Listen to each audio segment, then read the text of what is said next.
The clock that stole your life. You wake up one day and realize you've been living someone else's life. The life you're it begins in the quiet. No fanfare, no bolt of lightning. Just the gentle realization that somehow living doesn't feel like it belongs to you. You open your eyes and feel the familiar weight pressing down. You check your phone, sip your coffee, and march forward into a day that looks identical to the one before it. You're not unhappy, exactly, but you're not really alive either. The days pass like background noise. The calendar flips, but you don't remember the pages turning. What happened? When did you stop choosing? Did you ever? The herd instinct. Nietzsche warned us, most people won't notice until it's too late. That's the frightening part. The erosion of your soul doesn't announce itself with drama. It whispers, it normalizes, it lulls. We are born with fire in our veins, with dreams as wild as the skies. But slowly, the world teaches us to trade freedom for comfort, to play the part handed to us, to follow, not to lead. We obey scripts we never chose, fueled by what Nietzsche called the herd instinct, that deep, primal urge to fit in, to be accepted, to avoid standing out at any cost. But here's the quiet tragedy. The more you conform, the more invisible you become to yourself. You begin to disappear not from others, but from your own inner life. You don't recognize the person in the mirror, not because you've changed, but because you never really began. The quiet rebellion, and yet there's something in you that refuses to die. A restlessness, a flicker. It may come in the form of boredom, guilt, sadness, but that discomfort is not your enemy. It is your soul, refusing to surrender. The world will tell you to push it down. Be grateful, be realistic, be quiet. But what if those inner aches are not signs of weakness, but of awakening? Nature, in its wisdom, saw them as the soul's last cry signs, that all is not lost, that there's still something inside you trying to breathe. Regret as a gift. We're taught to fear regret, to avoid it at all costs. But nature offers a different view. Regret isn't punishment, it's a message, a reckoning. It says, you cared, you wanted more, you still do. Maybe you think back to a place you once loved, a conversation you should have had, a version of yourself you've since buried under responsibility and reason. The days blur, but the moments that mattered still flash like stars across your memory. You promised yourself you'd change. You didn't. You promised again and again. And here you are, wondering if it's too late. But that regret, that sting in your chest, it's not the end, it's the beginning. Only those who still long for something more will ever hear its call. The myth of readiness society sells you a myth that your real life will begin someday, after you get that job, after you find the right partner, after you fix yourself, earn more, change more, prepare more. But that day never arrives. It's always just out of reach, like a train that already left while you were checking your notifications. Nietzsche and nature itself offer a brutal but freeing truth. Readiness is a lie. The clock is already running. You're already late, but that's exactly why you must begin. The courage to reclaim your life won't come from more time or more certainty. It only comes when you decide that later is nothing but a more comfortable name for never. The first honest step. So what now? You don't have to burn everything down. You don't have to reinvent yourself overnight. The first act of rebellion is noticing. Noticing the ache, that longing is not weakness. It's proof you're still alive. It's your soul's compass, pointing somewhere deeper, somewhere real. You're not trapped by your past. You're not defined by your routines. Even if you've drifted for decades, you can still become the person you hoped you'd be when you were young and unbroken. Every morning offers a door back into your own life. The world wants you asleep. But if you're reading this, you're already awake. Let the clock wake you. Look at the clock not with fear, but with purpose. Every minute that passes belongs to you, not your boss, not your parents, not society. You. What if you stopped believing your story was already over? Here's a secret. Everyone who ever changed their life started with the same feeling you have now. Regret, fear, longing. The ones who transformed didn't wait for certainty. They listened to the ache and let it become their guide. If you're breathing, you still have time. Breaking the spell we live under, is this: that life is something that happens to us, not something we create. That we're passengers, not authors. That our days are borrowed, and we must be polite with them. But the truth is bolder. You are the author. You can tear the old pages and write something new, something real. Even the smallest act can begin the revolution. Noticing, choosing, speaking. Every moment you live with awareness, you break the spell. Every moment you remember, this is my life, and it matters. Numbness, the false safe haven. But what makes this so hard? Why do most people never take that first step? Because numbness feels safer than hope. Hope is dangerous. Hope demands risk. Hope opens the door to failure and disappointment. So we scroll, we binge, we sleepwalk. But deep beneath the noise, there's a sadness we can't name. A quiet mourning for a life we know we're not fully living. Numbness doesn't just protect you from pain. It steals joy. It drains color from the world. You may look alive, but you're not living. You're drifting, and you know it. Nature's challenge, Nietzsche.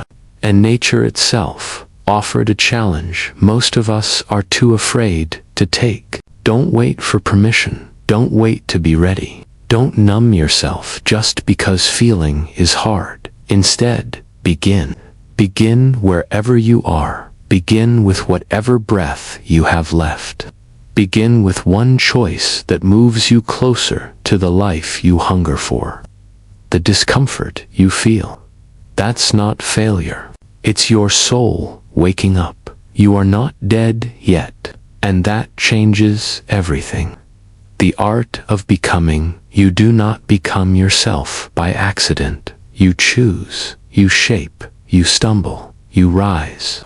There's a powerful myth we inherit, quietly, almost innocently, that one day we'll find ourselves. That somewhere out there, waiting like a treasure, is the real you intact, complete, just waiting to be discovered. But that's not how life works. You are not something hidden to be found. You are something raw to be made. Control is a beautiful illusion. If part 1 was about waking up, part 2 is about what happens next. And the first thing many people try to do is control the process. We plan, organize, optimize thinking. If we just get it right, we'll finally feel whole. But life doesn't play along. You make lists, you build habits, you chase outcomes, but the script keeps changing. People leave, circumstances shift, plans fall apart. Nature didn't design life to be a checklist. It designed it to be wild, unpredictable, messy, unfolding. The more you try to hold it all in your grasp, the more anxious you become. You sense the truth. You are not in control of everything. You never were. The tragedy isn't that life is chaotic. The tragedy is that we waste so much time trying to perfect a future we may never live to see. What if, instead, we learned to ride the wave, the courage to let go of the myth that everything must make sense before you take action? Let go of the story that says you're only worthy once you're flawless. Let go of the belief that you need anyone else's permission to live your truth. Nietzsche didn't believe in staying small. He believed in becoming, not becoming someone approved or perfect, but someone honest, someone willing to face the truth of who they are and who they could become. To become anything real, you must embrace the one thing the modern world fears: uncertainty. You must step into the unknown, not because it's comfortable, but because it's necessary. Haunted by old stories, we don't just fear the future, we're also haunted by the past. Your story is filled with voices: parents, teachers, partners, society whispering who you should be, what you should want, and what you should fear. You're too much, you're not enough. It's too late for you. People like you don't get to dream. You may not even hear these voices anymore. They've become the background noise of your inner world, and until you challenge them, they write your story for you. Nietzsche called this the death of the self. When we become characters in other people's scripts. But you are not a supporting role. You are the protagonist, and you can rewrite the lines. The real prison is never your job, your relationship, or your circumstances.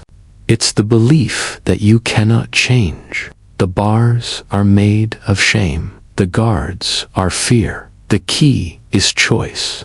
Every time you question a belief that keeps you small, every time you say no to the familiar and yes to what matters, you chip away at the walls. The path of becoming isn't paved. It's carved by your choices, your honesty, your willingness to begin again and again, even after you've failed. The hunger that won't die. There's a voice inside you that refuses to be silenced. It doesn't yell. It doesn't demand. It waits, patient, persistent. Others call it restlessness. Nietzsche called it the will to power, not the desire to dominate others, but the raw inner force that compels you to rise, to expand, to become more than what life has told you is possible. It's that ache you feel at 2 a.m. when everyone else is asleep. The one that tells you you're meant for something else, something more honest, more daring, more alive. That ache is not a flaw. It's your soul refusing to die in silence.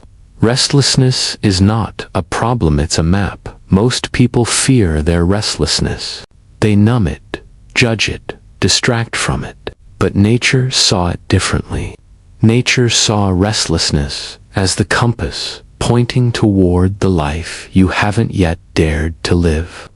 It is evidence that you're still in the fight, still alive, still willing to feel the pull toward something real. Don't shame your hunger. It's the best part of you. The power of a single choice. You don't need a grand plan. You don't need to move to another country or burn every bridge. You only need a choice. One conversation you've been avoiding. One morning you wake up and act differently. One belief you choose not to believe today. Each real choice sends a signal to your mind. I matter. The world won't applaud you, but you will feel it. Something clicks, something shifts, and in that small act, you become a little less numb, a little more free. Becoming requires risk. You can't grow without leaving something behind. Sometimes it's a job, sometimes a relationship, Sometimes it's just a version of yourself that can no longer survive the truth. The hardest part isn't the unknown, it's the familiar, the soft cage of what you've always known. But nothing kills the soul faster than comfort mistaken for peace. Real peace doesn't come from playing small. It comes from living in integrity with your truth, your desire, your becoming. And yes, that requires risk.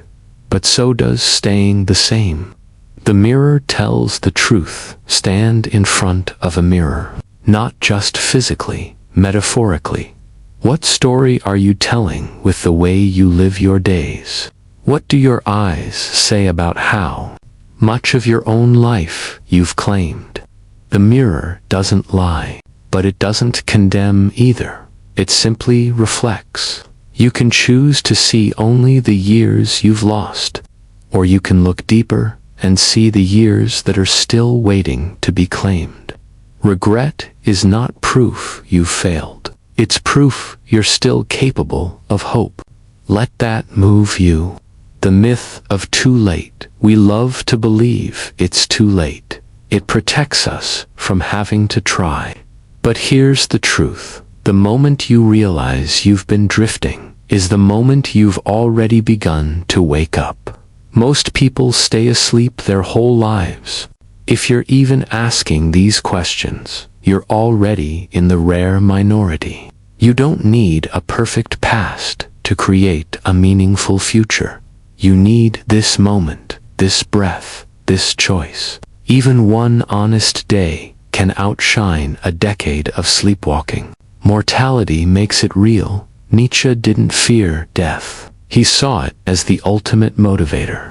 When you face the truth that your time is limited, you stop pretending. You stop chasing approval. You stop postponing joy. You stop rehearsing for a life you never actually live. If you knew this was your last year, who would you become? What would you finally let go of? What would you finally dare to feel? The gift of death is this. It makes meaning urgent. And that urgency is not something to run from. It's something to honor. There comes a moment, not always dramatic, often terribly quiet when you feel it. The ache, the pressure, the truth. You've waited too long. You've drifted too far. You've lived more out of habit than intention. The mirror doesn't lie. The clock doesn't slow. And the life you hoped to live, it's still waiting, but it no longer feels patient. This is where many people stop, not because they're weak, but because the weight of all those unlived years becomes unbearable. Better to return to distraction. Better to dive back into numbness, into the blur, into tomorrow. But there is another choice. To stand in that discomfort. To feel it fully. To let it break you so it can build you. Because this isn't the end of your story. This is the part where you begin again. Regret as revelation. Most people treat regret like a shadow they refuse to face. It follows them quietly, staining their memories, muting their joy. But Nietzsche, along with every great philosophical tradition that invites courage, offers a radical reframe. Regret is not your enemy. It's your proof. Proof that you still care. Proof that something in you remembers what it means to want more. Proof that your soul has not completely surrendered. When you finally sit with regret, not as judgment, but as invitation, you realize something vital. It's not too late. In fact, the pain you feel is the exact place where transformation begins. Not because you're broken, but because you're unfinished. The illusion of later, you tell yourself. Later, you tell yourself. Soon, you tell yourself when the time is right. But nature does not wait, and neither does life. Every moment you delay becomes a moment you surrender to the invisible clock. You think you're being cautious, but really, you're bargaining with time, and time doesn't make deals. We live as if we'll be granted another chance to begin. But here's the truth. The only moment you can ever truly choose is the one you're in now. Readiness is a myth. Clarity is earned in motion. The future doesn't begin out there somewhere. It begins here, in the quiet decision to move in a direction that matters. Ask yourself, if not now, when? Awakening is not dramatic. It's honest. Popular culture teaches us that transformation must be cinematic. A lightning strike, a collapse, a moment of awakening so powerful it rewrites your DNA. But that's not how most people change. Most people awaken through slow honesty. You stop lying to yourself about how happy you are. You stop pretending that drifting feels good. You admit, maybe, for the first time, that the routines you've built are suffocating you, and that admission, it's everything. Because as soon as you tell the truth, you have a foothold in reality. You're no longer in the script someone else wrote. You're back in the rawness of your own becoming. The choice to feel again. Here's why so many stay stuck. Feeling is hard, and numbness is easy. Numbness makes no demands. It offers silence where there should be longing. You scroll, you consume, you pretend not to notice, but inside, something still stirs. The hunger, that sacred, inconvenient hunger for more, for meaning, for aliveness. To choose feeling is to choose risk. To choose love is to risk heartbreak. To choose purpose is to risk failure. To choose awakening is to risk leaving behind everything safe. But the alternative is worse. The alternative is to become a ghost in your own life. Rewriting the story. Your life is not a fixed narrative. It's a draft in constant revision. Yes, the past happened. Yes, you made mistakes. Yes, you drifted. But the past is a chapter, not a sentence. And here's the liberating truth. You don't need to erase the past to change the future. You only need to choose differently now. You were not meant to be a passive character. You are the author, the narrator, the one who decides which lines get rewritten and which no longer belong. What story have you been telling yourself? I'm not enough. It's too late. This is just who I am. Challenge every sentence that keeps you small, every belief that keeps you bound, every inherited script that no longer fits. The past can inform you, but it should never imprison you. The compass of hunger. Every great transformation begins with a single, holy ache. I want more than this. This hunger is not vanity. It's not delusion. It's the signature of your soul. You were not born to be neutral. You were not born to survive. You were born to become.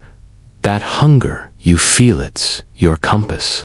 It points toward the forgotten dreams, the creative urges, the sacred ambitions, the lost adventures, the parts of you that knew how to live before the world taught you how to hide. Let it guide you. Let it lead you where logic cannot. Let it break the illusion that you were ever meant to play small. Choosing over drifting. The most radical act in a distracted world is to choose fully, to choose freely, to choose consciously. Most people don't choose. They react, they drift, they obey. But every real moment of change begins with a choice. One honest conversation, one boundary, one yes, one no. It doesn't have to be perfect. It doesn't have to be public. But it has to be real. Every true choice sends a message. I matter. My life matters. My path matters. And the more you choose, the more alive you become. The mirror as portal each night you face yourself, not the version others see but the unfiltered self, the one who knows when you've betrayed your own values. The mirror doesn't shame, it reflects, it asks you, did you live today with intention? Did you say what mattered? Did you move closer to the life you want, or further from it? Most of us avoid this reflection, but those brave enough to look really look often discover something unexpected, not despair, but hope. Because if you're asking these questions, you haven't given up yet. You're still in the ring. You're still fighting for your soul, and that is everything. Mortality. The final teacher, Nietzsche, taught that death should not be feared but faced. It is the one truth no one escapes, and for that reason, it is the greatest clarifier. When you remember you are going to die, suddenly, things come into focus.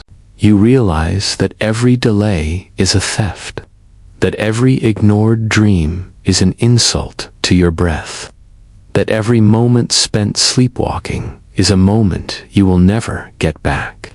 But death is not here to haunt you. It's here to wake you. If you knew this was your last year, who would you stop pretending to be? What would you finally do that fear has held you back from?